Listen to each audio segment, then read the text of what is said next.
Bien, capítulo 10 de Juan, versículo 32, vamos a estar leyendo la palabra de Dios para iniciar con nuestra enseñanza de esta mañana. Dice la palabra de Dios, versículo 32. Jesús les respondió, muchas buenas obras os he mostrado de mi Padre, ¿por cuál de ellas me apedreáis? Les respondieron los judíos diciendo, por buena obra no te apedreamos, sino por la blasfemia, porque tú siendo hombre te haces Dios. Jesús le respondió, ¿no está escrito en vuestra ley? Yo dije, dioses sois. Si llamó dioses a aquellos a quienes vino la palabra de Dios, y la escritura no puede ser quebrantada, al que el Padre santificó y envió al mundo, vosotros decís, tú blasfemas, porque dije, hijo de Dios soy. Si no hago las obras de mi Padre, no me creáis. Mas si las hago, aunque no me creáis a mí, creed a las obras, para que conozcáis y creáis que el Padre está en mí y yo en el Padre. Procuraron otra vez prenderle, pero él se escapó de sus manos. Y se fue de nuevo al otro lado del Jordán, al lugar donde primero había estado bautizando Juan, y se quedó allí. Y muchos venían a él y decían, Juan a la verdad ninguna señal hizo, pero todo lo que Juan dijo de éste era verdad. Y muchos creyeron en él allí. Oremos. Señor, te damos gracias por tu palabra. Te alabamos, te glorificamos y te damos gracias por la bendición y el privilegio que tú nos has dado de estar en este lugar a pesar de la distancia y poder escuchar tu palabra. Señor, te pedimos que tú nos asistas, que tú nos ayudes a cada uno de nosotros, tanto a mi persona que estaré exponiendo tu voluntad, tu palabra, asimismo a cada uno de mis hermanos, que puedan comprender lo que enseñamos en esta mañana y al mismo tiempo este mensaje sea también aplicado en el día a día de cada uno de ellos. Te pido, Señor, tu favor, tu gracia en este tiempo, en el nombre de Jesús. Amén y amén. Amén, hermanos. Eh, como saben, hemos estado estudiando el capítulo 10 ya hace un tiempo, pero también como hemos estado estudiando, desarrollando el capítulo 10, les he comentado que el capítulo 10 no está aislado de lo que es el capítulo 9. El capítulo 9 cuenta la historia de un hombre que era ciego de nacimiento. Ciego de nacimiento. Y esta ceguera fue el punto que llevó en cierto sentido al debate que estamos desarrollando del capítulo 10, en el cual Jesucristo nos ha enseñado la parábola del buen pastor, en el cual él se identifica como el pastor, pero al mismo tiempo deja claro ver que aquellos que creen en él, aquellos que confían en él, son de su rebaño, son sus ovejas, pero aquellos que no lo hacen, evidentemente, no son del redil de nuestro Señor Jesucristo. Eh, Él muestra varias características a lo largo de esa parábola de lo que debería ocurrir a las ovejas cuando escuchan la voz del pastor. Las ovejas escuchan al pastor y le siguen y obviamente descansan en él, descansan en la voluntad y el cuidado del pastor. Sin embargo, por obvias razones, eh, cuando él se dirige de esta manera, es una forma de contrastar la reacción de ellos, o sea, los judíos, muy probablemente muchos de ellos del Sanedrín, ante la constante enseñanza de nuestro Señor Jesucristo, de que vinieran a Él, de que confiaran en Él, porque Él era el Mesías prometido. Él en muchas ocasiones hizo afirmaciones positivas acerca de de su divinidad, de su llamado y su misión como Salvador y al mismo tiempo como el Mesías profetizado en el Antiguo Testamento, el que esperaban los judíos. Sin embargo, en la sesión anterior vimos, por ejemplo, la cínica pregunta de los judíos que se preguntaban o le preguntaban al Señor, le cuestionaban al Señor: ¿hasta cuándo tú nos vas a dejar en suspenso, en vilo, a la espera de una respuesta clara y explícita? ¿Eres tú el Cristo?, le preguntaban. Querían que Jesús le contestara y les dijera: sí, yo soy el Cristo, yo soy el Mesías. Sin embargo, esto, y por esto estudiamos la semana pasada, que era una incredulidad cínica. Y en muchos otros casos, o en un caso todavía peor, era una incredulidad eh, mentirosa, porque evidentemente ellos tenían la información que exigían. Y al tener esta información que exigían, probablemente la pregunta llevara otras intenciones. Pero por otro lado, si nos quedamos solo con la pregunta, podemos llegar al concepto de que la pregunta, la actitud de estos hombres era de puro cinismo. Ellos mentían con respecto a la pregunta que hacían, ya que ellos tenían la respuesta a esa pregunta y defendían, en su caso, que ellos tenían desconocimiento de la información que Cristo ya les había provisto. Ahora, nuestro Señor Jesucristo riposta a las preguntas de estos hombres eh, de diferente forma. Primeramente, cuando Él expone su respuesta o da respuesta a esto, les recuerda que sí les ha dado respuesta a su interrogante. En otras palabras, hace eco de sus declaraciones anteriores. Yo ya se los he dicho. Pero luego, la segunda parte de la respuesta de nuestro Señor Jesucristo, Él demuestra la veracidad de su declaración con milagros. En otras palabras, con las obras que ha hecho el Padre a través de Él. Él dice que esas obras dan testimonio de mí.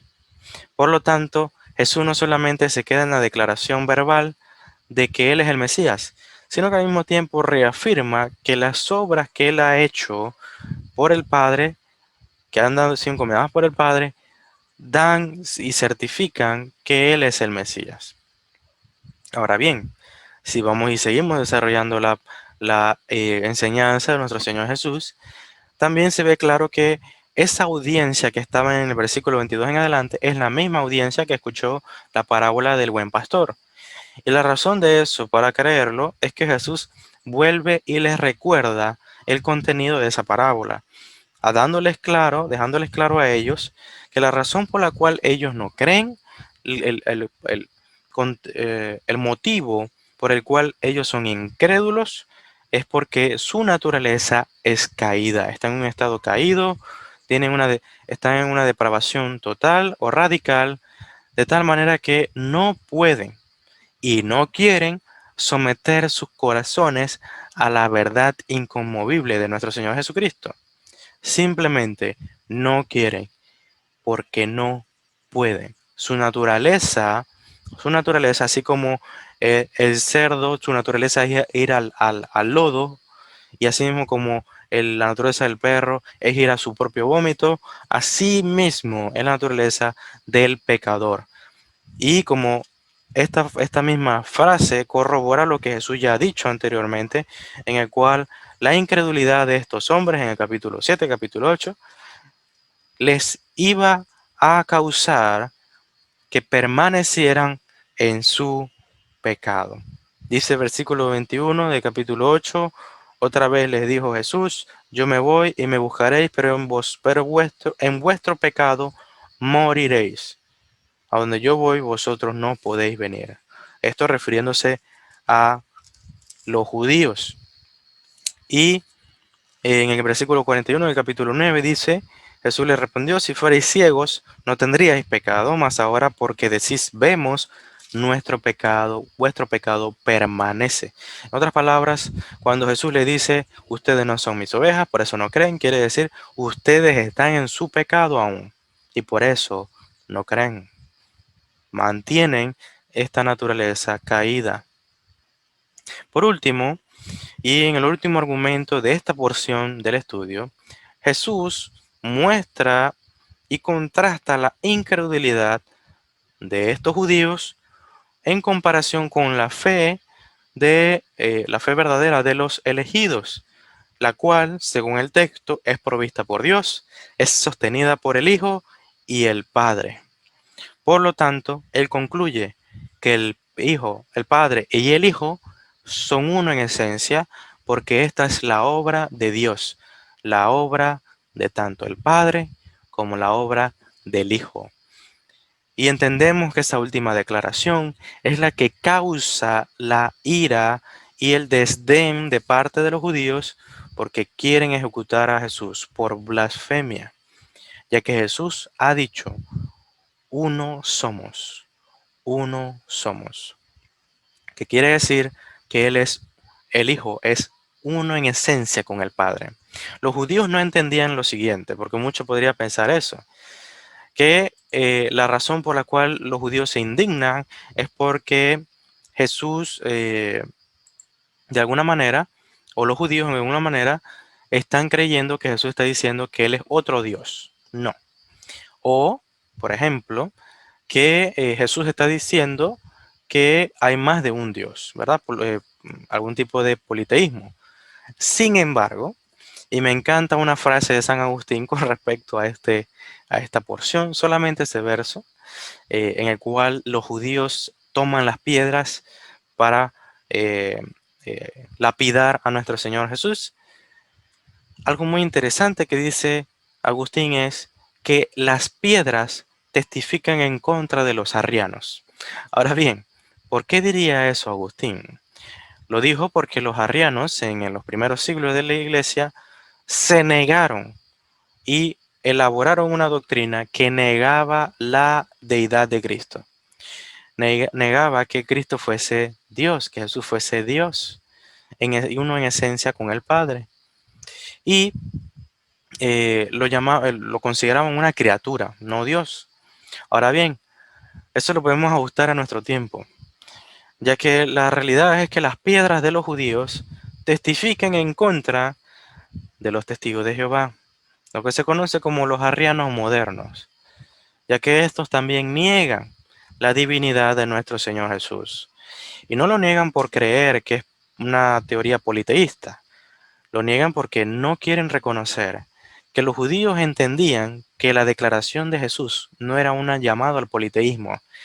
Lo que ellos entendían es que Jesús estaba diciendo que Él era Dios, que Él era ese único Dios, el cual ellos decían adorar.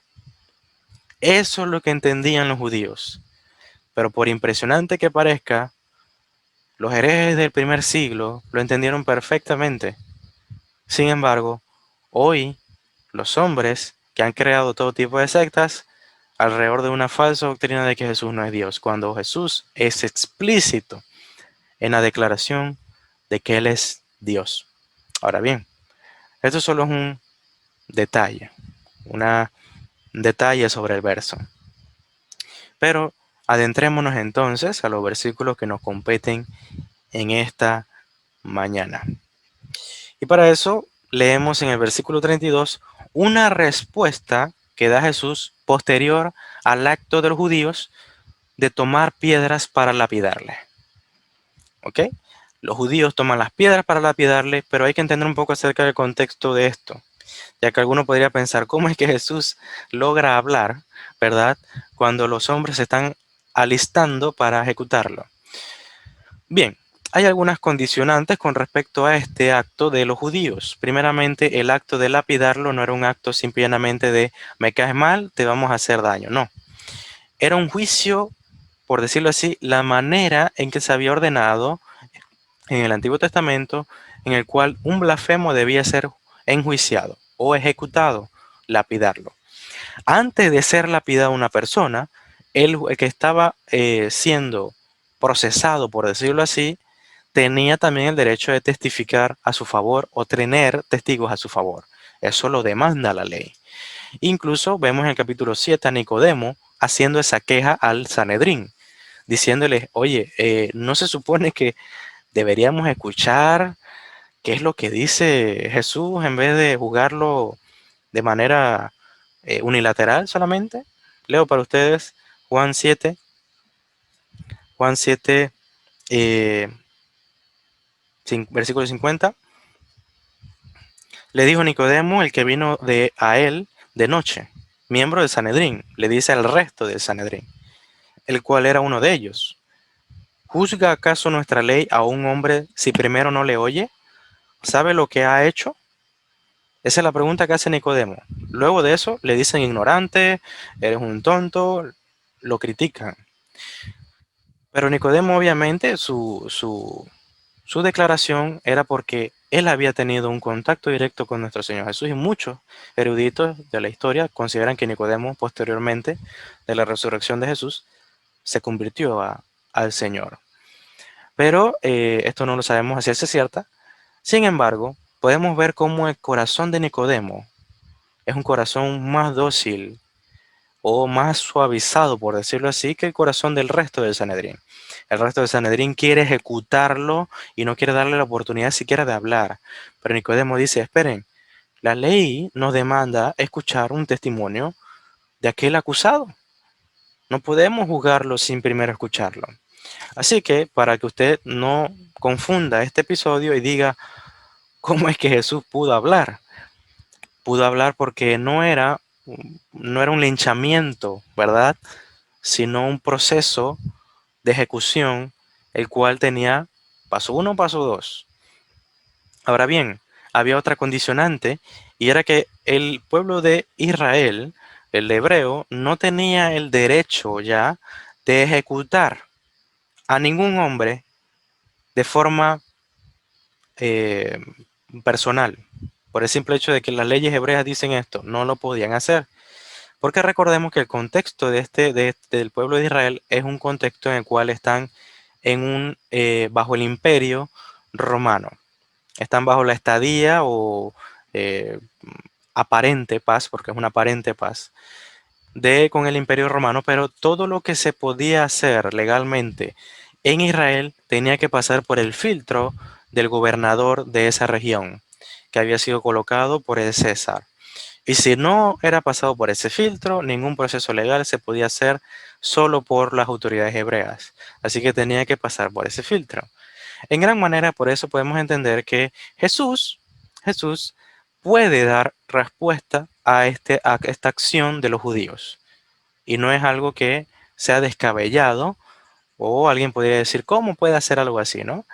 Sin embargo, podemos entender que Jesús puede dar respuesta a la acción de los judíos porque es parte del proceso.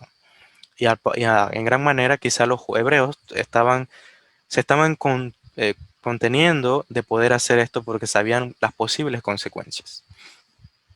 Ahora bien, estudiemos la respuesta de nuestro Señor Jesús. Dice Jesús, muchas buenas obras os he mostrado de mi Padre. Y nótese esta pregunta, me encanta la pregunta de Jesús. Y dice, ¿por cuál de ellas me apedráis? ¿Por cuál de ellas queréis matarme? ¿Queréis juzgarme? Ahora bien, quiero que usted medite en esta pregunta. Algunos consideran que puede ser sarcasmo lo que hace nuestro Señor Jesús aquí. Yo considero que no es sarcasmo. Yo creo que es un reto de nuestro Señor Jesús. Jesús reta a los judíos y señala la incredulidad de ellos. Y voy a estar señalando una forma de incredulidad cada aspecto que vayamos avanzando. Y como en la sesión anterior yo mencioné que la incredulidad de estos hombres, de los judíos, se exponía en cinismo, un cinismo de mentir a pesar de su clara información ya brindada, ¿no? Ellos tenían información, ellos quisieron hacerse de la vista gorda, yo no sé nada, tú no me has dicho nada, ¿verdad? Esa era la actitud de ellos. Así se mostró la incredulidad de ellos. Pero en este caso, la incredulidad de estos hombres se muestra como injusticia. Injusticia. Y Jesús les dice, muchas buenas obras. Nótese el adjetivo allí de las obras. Buenas obras. Y luego les hace la pregunta, retando a los judíos, diciéndoles, ¿ustedes me van a juzgar por buenas obras? ¿Notan ese giro que hace Jesús? Yo he mostrado buenas obras en, durante todo mi ministerio. Muy buenas obras he hecho. Pero ustedes me quieren juzgar. ¿Por qué, por qué motivo me quieren juzgar? ¿Acaso me están juzgando por buenas obras?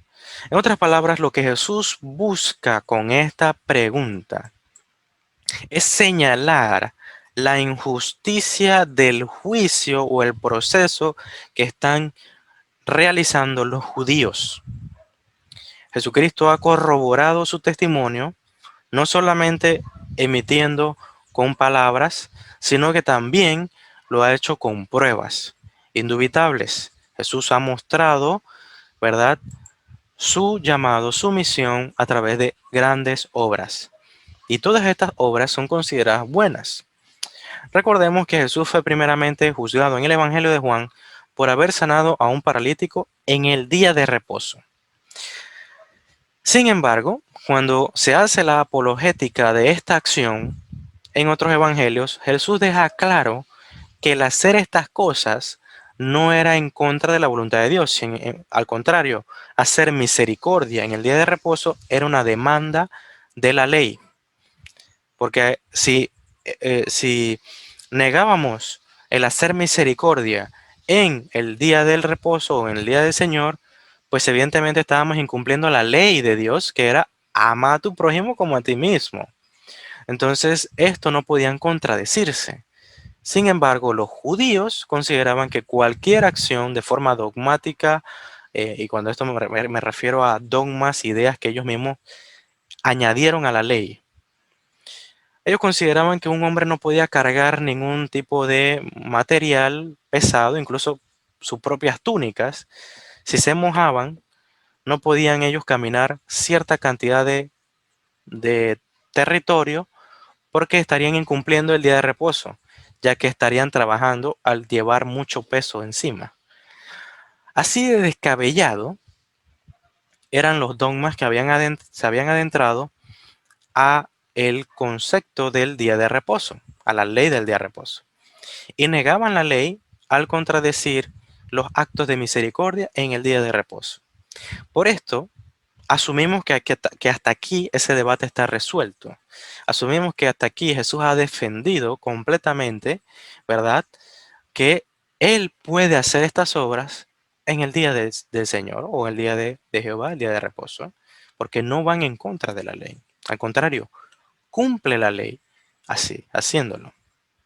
Ahora bien, Jesús confronta a los judíos y les dice, ¿acaso ustedes van a llamar a lo que es bueno malo?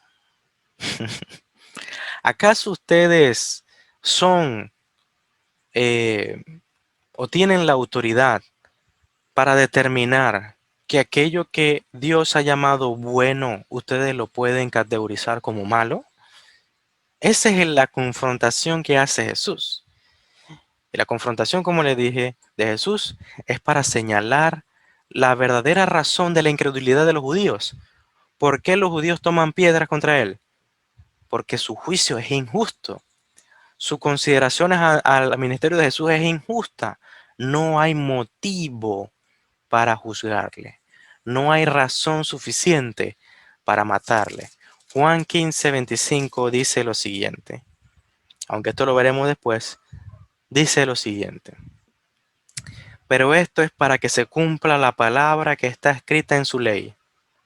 Sin causa me aborrecieron. Sin causa me aborrecieron. Jesús era inocente de cualquier cargo que se le adjudicara a él, porque era todo proceso que se le inició a él, era por defecto injusto. Y nótese esto. Esta es una de las características más propias de la incredulidad, de la carencia de fe, es la injusticia. Y miren cómo se desarrolla la injusticia en el versículo 18 del capítulo 1 de Romanos. Dice así: porque la ira de Dios se revela desde el cielo contra toda impiedad e injusticia de los hombres. Ahora, ¿cuál es la injusticia de los hombres? La siguiente: que detienen con injusticia la verdad. Que detienen con injusticia la verdad. No hay una mejor descripción de ese versículo 18 del capítulo 1 de Romanos que lo que está ocurriendo aquí. Ellos quieren literalmente detener a la verdad misma, lapidándole, matándole, planificando desde el capítulo 5 cómo detener la verdad que va campante y sonante por las tierras de Judea. Ahora, nuestro Señor Jesús no se queda callado. Nótese la actitud de nuestro Señor Jesús. Ante la hostilidad que se levanta contra él, no se calla. Él confronta. Alguno ha hecho dogma de que el callar es el mayor acto de sabiduría que el hombre puede hacer ante la acusación, ¿verdad? Y otros han también colocado, por ejemplo, ese otro famoso dicho: el que calla otorga, ¿no? Pero ninguna de las dos cosas es verdadera por un dicho popular. La verdad es que nuestro Señor Jesús aquí nos demuestra que cualquier tipo de injusticia debe ser señalado y debe ser expuesto. No importa que esto nos cueste la vida, debe ser expuesto. En este episodio se va a hablar de un hombre que perdió la cabeza por señalar la injusticia de un gobernante, Juan el Bautista. Juan el Bautista no se cayó. Juan el Bautista perdió la vida por señalar la corrupción y el pecado de los hombres, y específicamente de un gobernador. Ahora bien, Juan 3:19, no Juan 3:16, 19. Juan 3:19 dice lo siguiente: y esta es la condenación. En otras palabras, esta es la condición de estos judíos. ¿Cuál es la condición de estos judíos? La siguiente: que la luz vino al mundo. Jesús se ha presentado a ellos. Y los hombres amaron más las tinieblas que la luz. Y esta es la razón por la cual amaron más las tinieblas que la luz, porque sus obras eran malas. Hermano mío, yo he visto muchos casos de corrupción en el mundo, en todas las esferas. Y una de las características más comunes de los tiranos es apoderarse del poder absoluto de dicho lugar, de dicho país o de dicha institución. Ellos se aferran al trono, se aferran a la silla presidencial, se aferran a la oficina de jefe y buscan cualquier recurso para no ser sacados de allí. Y hace poco veía a un presidente de una institución aferrándose fuertemente a la oficina presidencial de esa institución. Y la razón por la cual él se aferraba se descubrió después. Porque cuando ese individuo salió de esa oficina, todo el mundo supo la deuda escandalosa que había en esa institución. Una deuda que sobrepasaba lo que uno se puede imaginar. Que uno incluso se pregunta cómo alguien puede dormir con semejante deuda. Pero como era una institución pública, eso también acarreaba que todas esas personas que eh, invertían en esa institución también tenían esa deuda. Y todo porque ese presidente hizo actos corruptos, pésimas inversiones, actuó de forma unilateral y nunca consultó a los socios. Eso es un ejemplo. Pero así mismo tenemos a presidentes que están en algún tipo de de tiranía o dictadura y se aferran al poder porque saben que en el poder nadie les podrá revelar o nadie podrá decir las barbaridades que ellos han hecho. Esto es lo que está pasando con los judíos. Los judíos saben que Jesús está revelando todas las barbaridades e incorrupciones y actos en contra de la ley que los judíos han incumplido. Y ellos dependen de la percepción que tiene el pueblo de ellos. En otras palabras, todo el pueblo tiene la percepción de que los judíos, el Sanedrín, son santos inmaculados. Y ese es el de donde ellos, de ahí proviene el poder que tienen sobre ellos, el poder por el cual manipulan a las masas y por el cual también, como dice mismo Jesús que critica a ellos, los critica a ellos, le dice, ustedes devoran la casa de las viudas. Es por eso, por la percepción de poder que tienen. Y Jesús es un peligro para ese concepto de poder que tienen los judíos de miembros del Sanedrín. Sabe que su poder está en riesgo ante la aparición de Jesucristo, ante las palabras de Jesús. Cada sermón, cada palabra que sale de su boca es mayor desconfianza del pueblo en contra de ellos. ¿Saben por qué el pueblo en general no mató a Juan cuando quiso hacerlo? ¿Se acuerdan cuando Juan el Bautista le decía que ellos eran generación de víboras? Y ellos querían matarlo. ¿Pero por qué no lo mataban? Porque el pueblo amaba a Juan. El pueblo amaba a Juan. ¿Y qué no querían los de Sanedrín en contra? No querían al pueblo en contra. Y es por esto que no lo hacían. En otras palabras, todos los actos que ellos hacían eran corruptos. Ni siquiera, si ellos consideraban que Juan el Bautista era un blasfemo, ni siquiera podían procesarlo por el simple hecho de ser un blasfemo. No lo podían procesar. Porque su verdadero interés, el verdadero interés detrás de ellos era la percepción de poder o la aparente percepción que ellos mostraban al pueblo en general. Ellos mismos llamaron al pueblo en general ignorantes. Cuando le dicen a Nicodemo, ¿acaso tú también eres un ignorante? ¿Acaso también eres un indocto? Y continuando con este reto de nuestro Señor Jesús, nos encontramos con la respuesta de los judíos.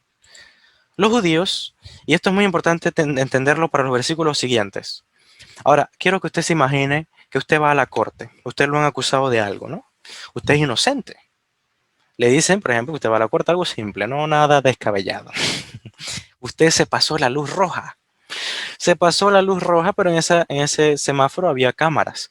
Así que obviamente hay una evidencia de que usted se pudo haber pasado la luz roja o no.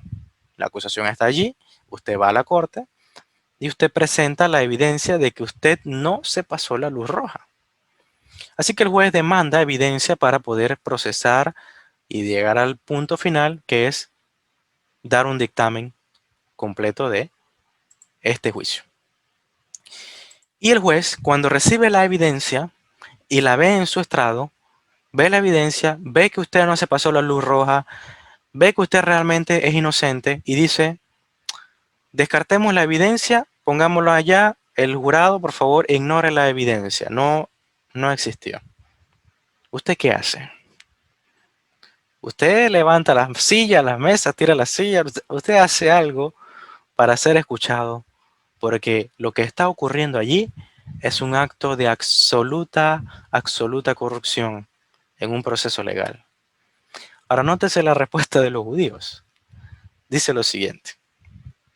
Le respondieron los judíos, por buena obra no te apedreamos. No te estamos apedreando por buena obra, sino por la blasfemia. Sino por la blasfemia. Porque tú siendo hombre te haces Dios. Ahora, nótese lo que dije al principio. Jesús no solamente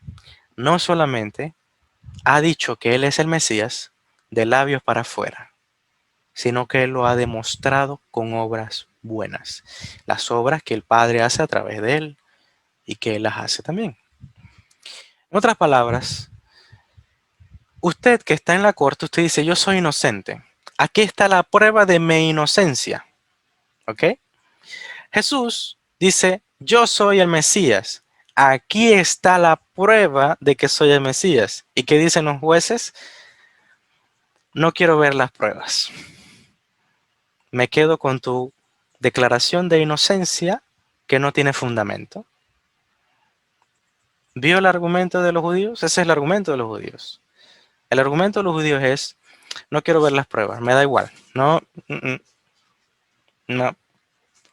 Yo solamente te juzgo por decir que eres inocente cuando yo creo y estoy seguro que eres culpable. ¿Por qué? Porque sí. Ese es el argumento de los judíos cuando responden. Y usted puede notar que todo proceso que se le está dando a Jesús es injusto.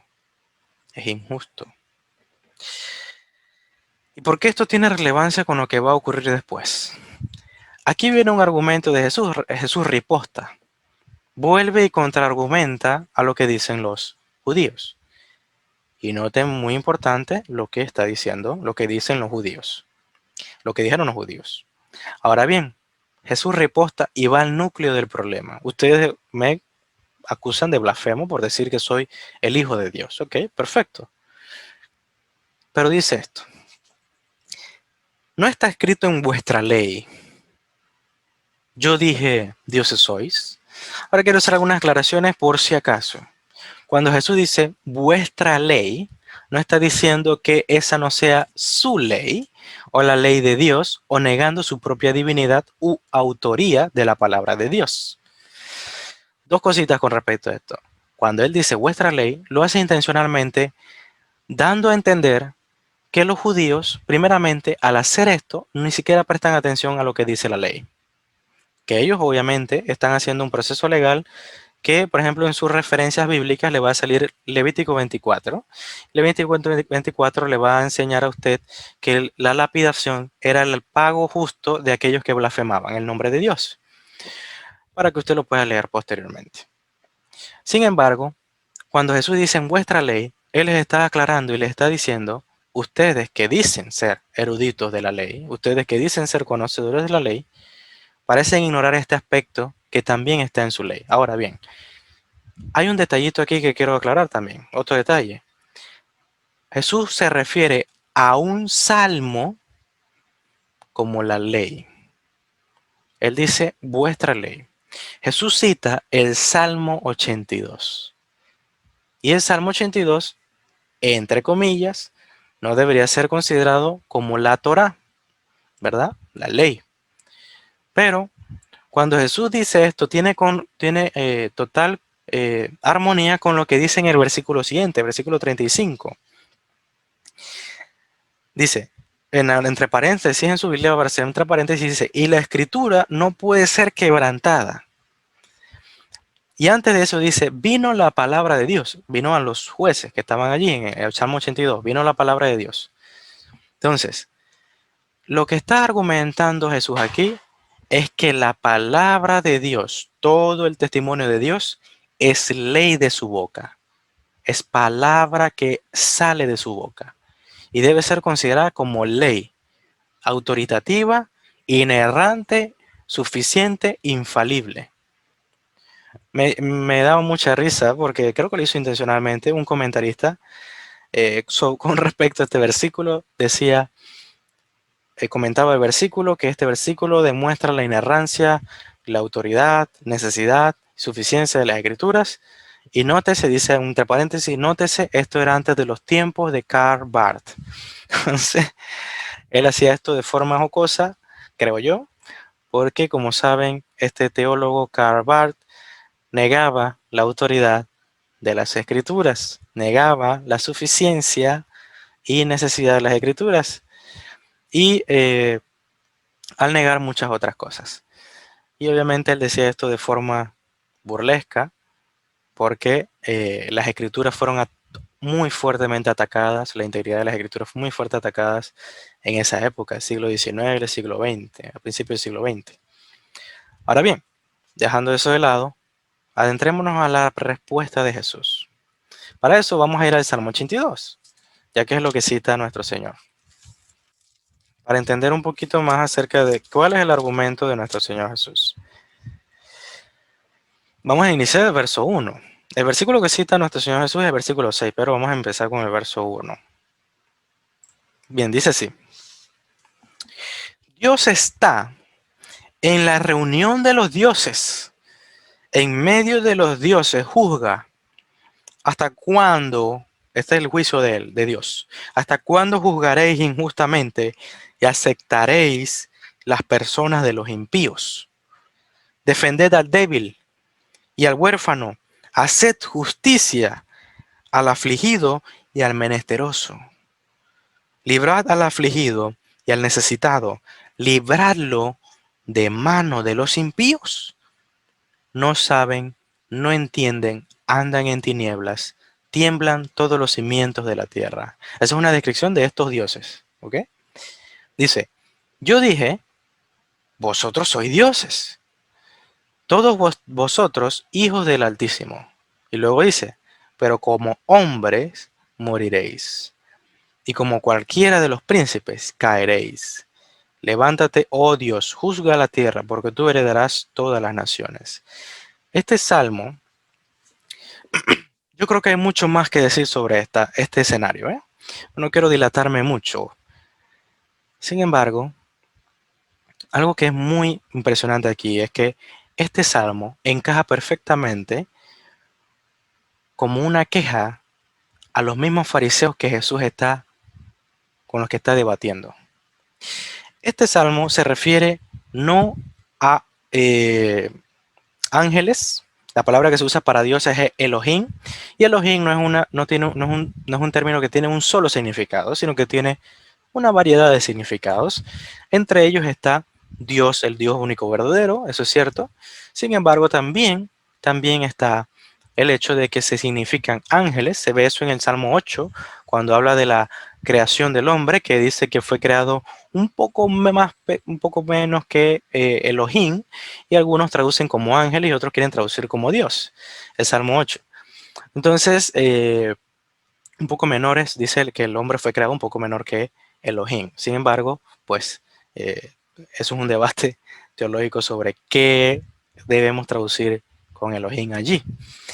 Acá se traduce como dioses, pero se refiere a hombres y príncipes.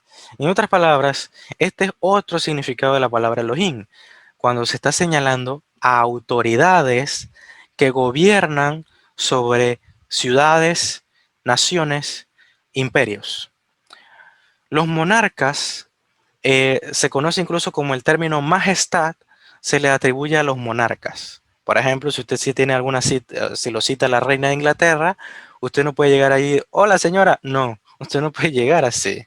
Usted tiene que decir, tiene que inclinarse, tiene que arrodillarse, versar su mano y decirle, majestad, reina fulana de tal, no me acuerdo cómo se llama. Pero usted tiene que hacer todos esos honores a esa entidad. ¿Por qué? Porque es un monarca y a los monarcas se les ha atribuido esa dignidad, por decirlo así. Y esa atribución no es una atribución inventada por los hombres en cierto sentido, sino que es una atribución que Dios le ha otorgado, o una autoridad que Dios le ha otorgado a los hombres que Dios ha llamado para ese puesto. Esa es la realidad.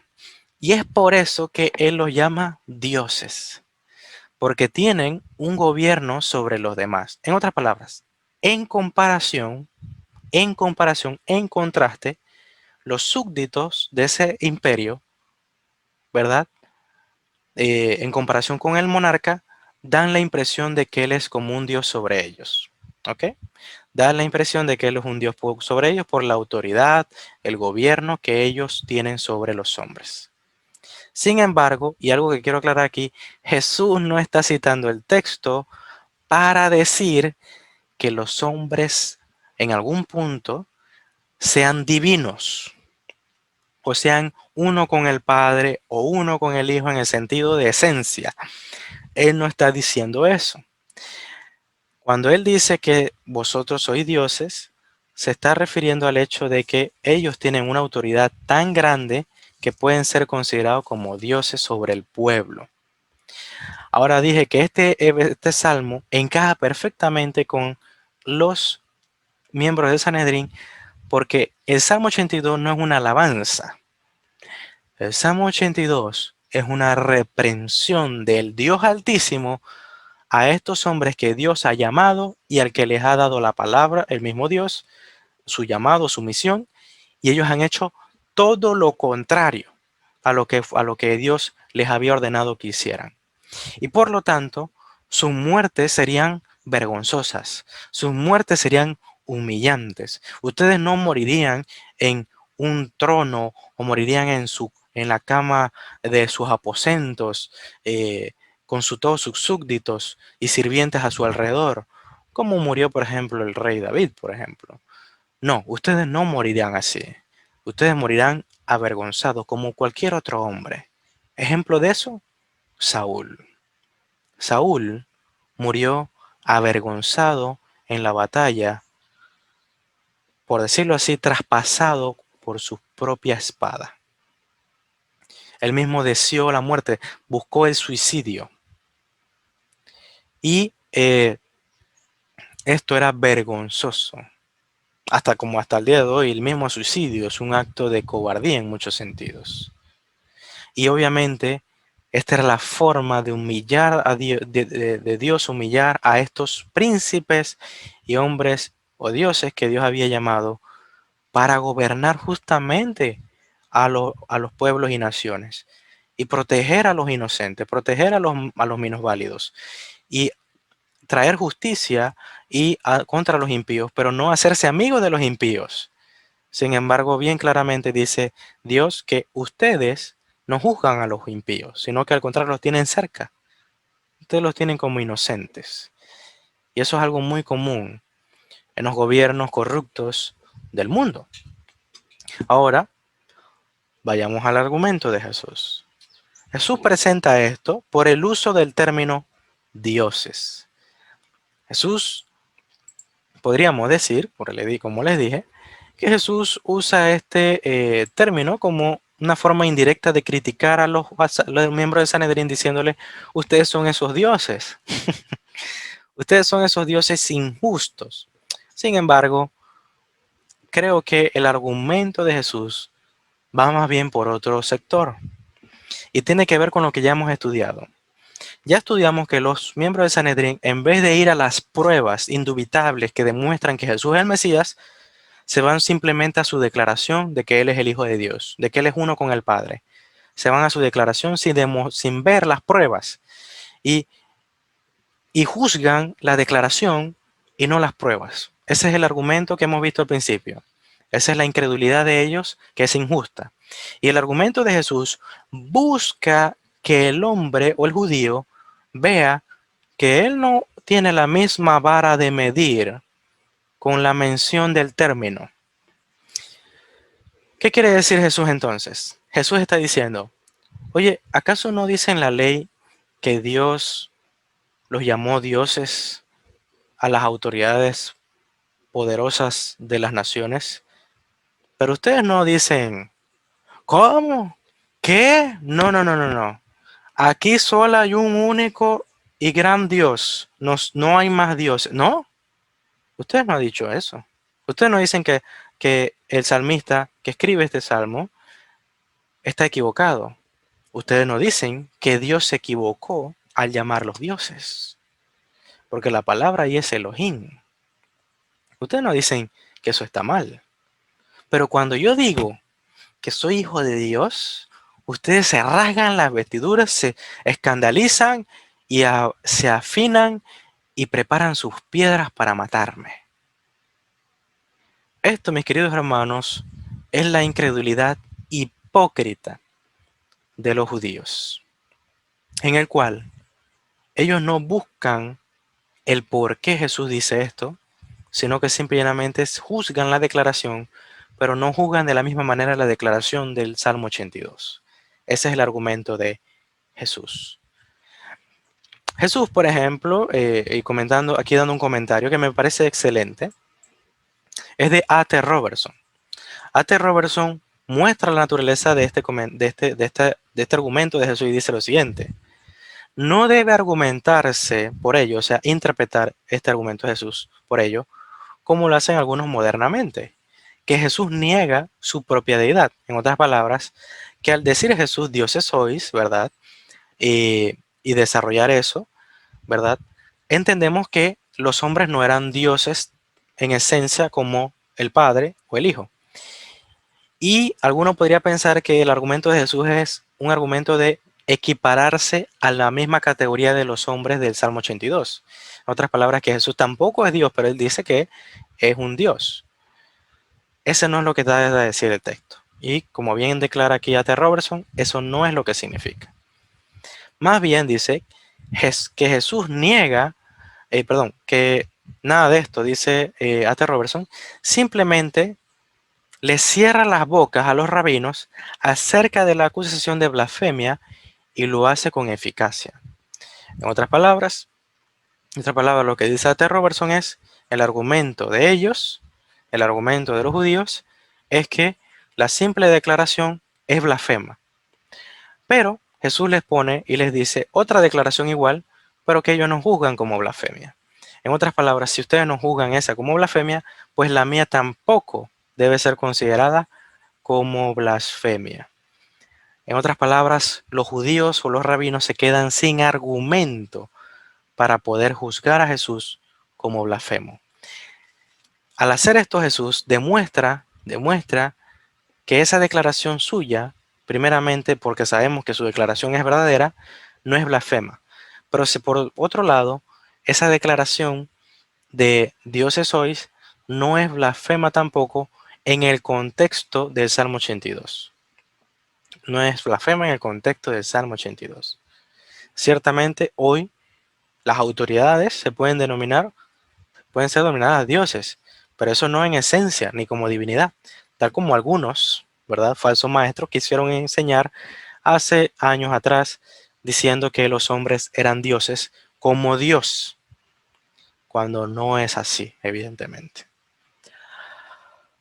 Ahora bien, entendiendo eso, podemos avanzar en el argumento y corroborar que Jesús trata de decir esto mismo que acabamos de argumentar en los versículos 34, 35 y 36.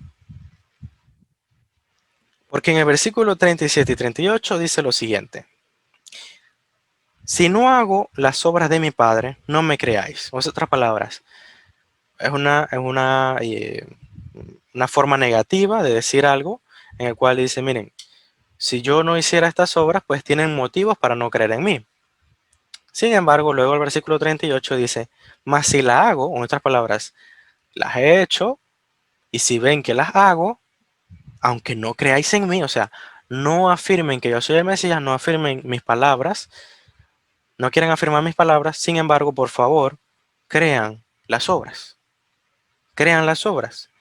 Para que por consiguiente o como resultado de creer mis obras, puedan conocer y creer en el Padre que está en mí y yo en el Padre. Jesús, en otras palabras, le dice, ok, ustedes no quieren creer a mis declaraciones, perfecto. Crean entonces a las obras que yo hago. Juzguen mis obras, estudien mis obras y vean que ellas corroboran que yo soy el Mesías. Porque Jesús confía que si ven las obras de Cristo, ven sus obras, llegarán a la conclusión de que Él es el verdadero Mesías. Es por esto que el hombre ciego, cuando aún sin conocer el nombre, conocer a Jesús presencialmente, conocía las obras de Jesús, él decía lo siguiente en el capítulo 9. Respondiendo el hombre les dijo, pues esto es lo maravilloso, que vosotros no sepáis de dónde sea, y a mí me abrió los ojos. Y sabemos que Dios no oye a los pecadores, pero si alguno es temeroso de Dios y hace su voluntad, a ese oye, refiriéndose a Jesús. Desde el principio no se ha oído decir que alguno abriese los ojos a uno que nació ciego. En otras palabras, lo que acaba de hacer Jesús conmigo, nadie lo ha hecho jamás. Si esto no viniere de Dios, nada podría hacer. Si Jesús no viene de Dios, Él no podría haber hecho lo que hizo conmigo. Ese es el argumento del hombre ciego que ni siquiera es un devoto creyente de Cristo, pero en un principio entiende que estas evidencias demuestran que Jesús, aquel hombre que lo sanó, no es un simple hombre ordinario, es un enviado de Dios. Y luego entiende que Él es el Mesías por la misma predicación de Cristo que se le presenta. Sin embargo, Jesús aquí mismo les recuerda eso a los judíos: presten atención a mis obras y creerán en mí y terminarán creyendo quién soy yo. Pero el cristianismo hoy, en gran manera, se centra mucho en, por decirlo así, en obras milagrosas de hombres, y al mismo tiempo se centra en las obras milagrosas que pueden ocurrir hoy a través de la mano de X y persona, y no descansamos y vemos y estudiamos las obras milagrosas de Jesucristo que se narran desde después del Sermón del Monte. En el Mateo, desde el capítulo 8 en adelante, hay una serie de milagros que narra el Evangelio de Mateo. El Evangelio de Juan narra la sanidad del paralítico de Betesda. También demuestra cómo él tiene conocimiento de todos los hombres en el capítulo 2 de Juan. En el capítulo 4 conoce la vida y el presente de la mujer samaritana. Así consecutivamente él camina sobre el mar en el capítulo 6 de Juan. Se les aparece a los discípulos en medio de la tormenta. Él ha hecho grandes prodigios y milagros. Y aún no hemos llegado al milagro final, el quizá más, más notorio y más grande milagro de Jesús. Sin embargo, Jesús ya ha estado demostrando su divinidad a través de sus obras.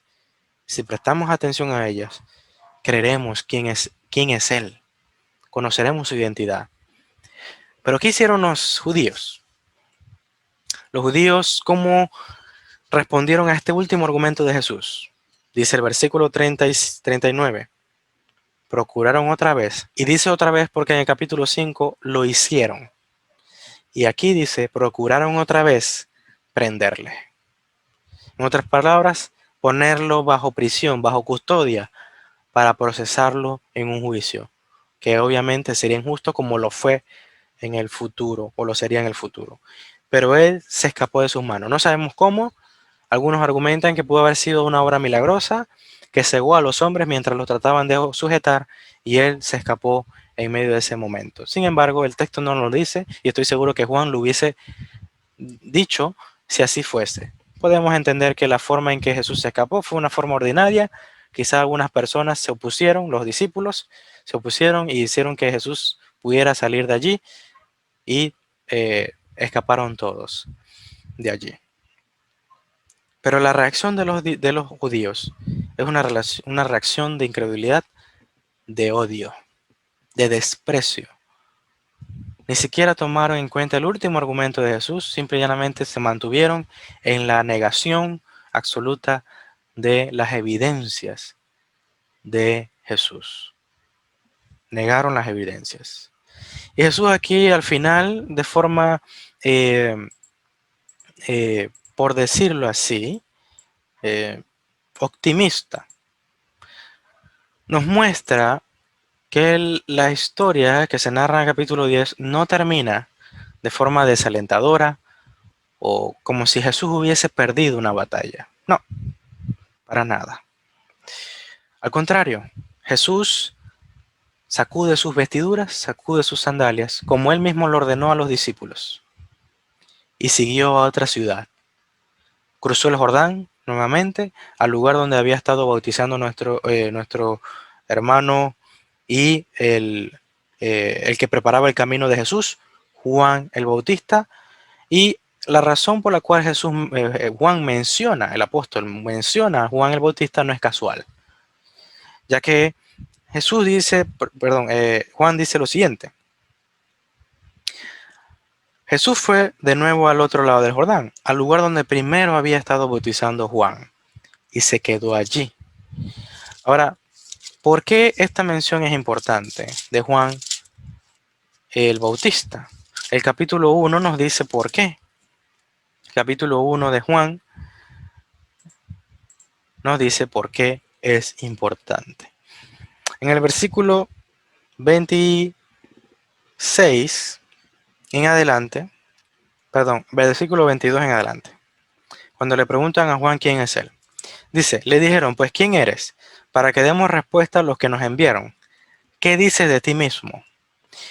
Juan dice lo siguiente, yo soy la voz de uno que clama en el desierto, enderezad el camino del Señor, como dijo el profeta Isaías. En otras palabras, el profeta Isaías dice que antes de la venida de Cristo, del Mesías, alguien sería enviado para preparar y enderezar el camino de nuestro Señor Jesús. En otras palabras, por decirlo así, suavizar los corazones de los hombres, preparar el corazón de los hombres para que cuando viniese Cristo, todos creyeran en Él. Ese era el objetivo de Juan, que creyeran en Cristo. Y por esto menciona el apóstol en el capítulo 10 a Juan el Bautista, porque no era casual que él mencionara, allí había bautizado Juan el Bautista. De tal manera que cuando Jesús llega y predica la verdad, se predica a sí mismo como el Mesías, se anuncia a sí mismo como el prometido, los hombres reaccionan de manera diferente a lo que reaccionaron los otros hombres al otro lado del Jordán. ¿Cómo reaccionan? Dice lo siguiente, Juan a la verdad ninguna señal hizo. No hizo señales Juan. Pero todo lo que Juan dijo de este era verdad. En otras palabras, estos hombres sí veían las evidencias, porque eran la demostración de las palabras de Juan. Juan enseñó acerca de Jesucristo en muchas ocasiones que Él vendría después de Él y Él era mayor que Él, era primero que Él. O sea, en otras palabras, Él estaba demostrando su eternidad, está mostrando su divinidad y más importante, que su bautizo sería más grande que el de Juan. Él no los bautizaría en agua, sino en el Espíritu del Señor. Ellos podían ver que Jesús no era como cualquier hombre, un simple hombre, que Jesús era lo que Juan el Bautista les había enseñado que iba a ser. En otras palabras, estos hombres sí veían las evidencias mostradas y llegaron a la conclusión de que Jesús era el Mesías. Y por eso el versículo 42 dice, y muchos creyeron en él allí. Ese es la reacción de las verdaderas ovejas del Señor, de las ovejas del redil de nuestro Señor, que cuando escuchan la voz del pastor, ellas corren a él y le siguen. Este es el contraste completo.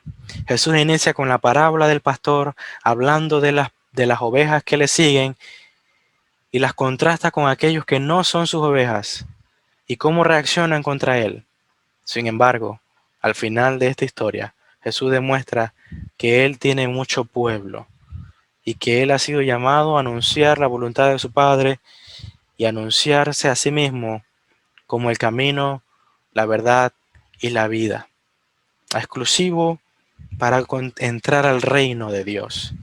Y asimismo, las ovejas le siguen. Esto es lo que dice la palabra de Dios. Este es el círculo completo del capítulo 10, en el cual los hombres entregan su corazón a Cristo porque el pastor los ha llamado. Asimismo, hermanos, confiemos hoy que a pesar de la incredulidad del mundo, a pesar de la incredulidad que podamos nosotros presenciar, el Señor tiene su pueblo, el Señor tiene sus ovejas y Él tendrá éxito en la obra redentora. Nuestro deber a la hora de lidiar con la incredulidad es anunciar la palabra de Dios. Y eso lo vemos con referente a lo que Cristo hizo durante todo este estudio. Jesús nos enseña que en ningún sentido, al tratar con el incrédulo, el silencio es bueno. En su respuesta, Jesús dio testimonio con palabras y con hechos. Asimismo, nosotros debemos dar argumentos sólidos en base a las Escrituras para poder persuadir al incrédulo. Y al mismo tiempo nuestra vida debe dar testimonio de que somos hijos de Él. Por otro lado, si hacemos esto con fidelidad y no diluimos su mensaje, no solo debemos anticipar la incredulidad de muchas personas, porque los habrá. Al final, la Biblia dice que muchos creyeron en Él, no dice que todos creyeron en Él. Siempre habrá incredulidad, en alguno que otro. Sin embargo, siempre habrá alguien que crea en Cristo. Pero no solo debemos anticipar la incredulidad, sino también debemos anticipar el rechazo, las burlas y el odio del mundo, que luego el mismo Jesús hablaría en el capítulo 15, versículo 20, y también en el versículo 2 del capítulo 16, cuando les anuncia a los discípulos que muchos, creyendo que honran a Dios, les matarían a ellos. Ahora bien, algo más que podemos tomar en consideración de esta lección es que aunque podemos persistir en la predicación del Evangelio a los incrédulos, consistentemente y día y noche, siguiendo predicándole a la misma familia, a los mismos vecinos, la Biblia nos enseña aquí claramente, tanto por las palabras de Jesús como sus obras, que en muchas ocasiones debemos desistir de seguir enseñándole el Evangelio a personas que cada vez que le enseñamos, más hostiles se muestran hacia nosotros. Parece que el corazón de ellos se endurece más por cada palabra que les mencionamos.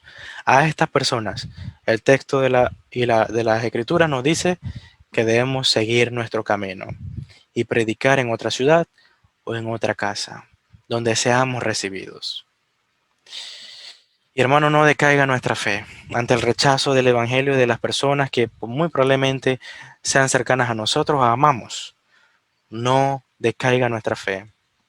Estemos tranquilos de que el Señor añadirá a más ovejas a su rebaño, las cuales son nuestra familia, la familia de la fe, y proclamemos con seguridad y fervor la verdad de que Cristo es el único camino de salvación.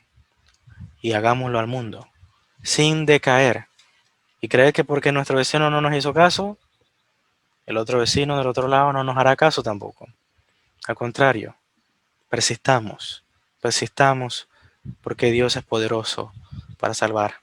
Lo que es imposible para los hombres es posible para Dios, solo para Él. Así que en eso descansamos. Oremos. Señor, te damos gracias por tu palabra.